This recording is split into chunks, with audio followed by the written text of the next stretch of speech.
गुजरात के वडोदरा में United way of Baroda द्वारा दिव्यांगों के लिए पतंग महोत्सव का आयोजन किया गया। वडोदरा का सामाजिक संगठन यूनाइटेड वे ऑफ बड़ौदा दिव्यांगों के विकास और समानता के लिए हमेशा से कार्यरत है।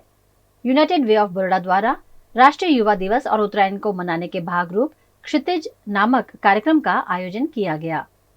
यूनाइटेड वे ऑफ बड़ौदा द्वारा वडोदरा के दिव्यांग बच्चों और युवाओं को त्योहार मनाने का प्लेटफॉर्म देते हुए उनके मनोरंजन का आयोजन किया गया, जिसमें 12 से ज्यादा सामाजिक संस्था के 450 से ज्यादा दिव्यांगों ने शामिल होते हुए पतंग उड़ाने का मजा लिया।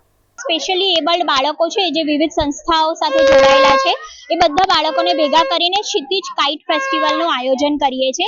आजे एनी अंदर अहींया जुमादादा व्यायाम मंदिरमां 12 जेटली संस्थाओं जे स्पेशली एबल्ड छोकराओ साथे काम करे छे ए बधी संस्थाओमांथी 400 થી 450 बाळको अने साथे साथे झेवियर टेक्निकल इंस्टिट्यूटमां जे बाळको आईटीआई नी ट्रेनिंग लई रह्या छे जेने पण युनाइटेड वे स्पोन्सर करे छे।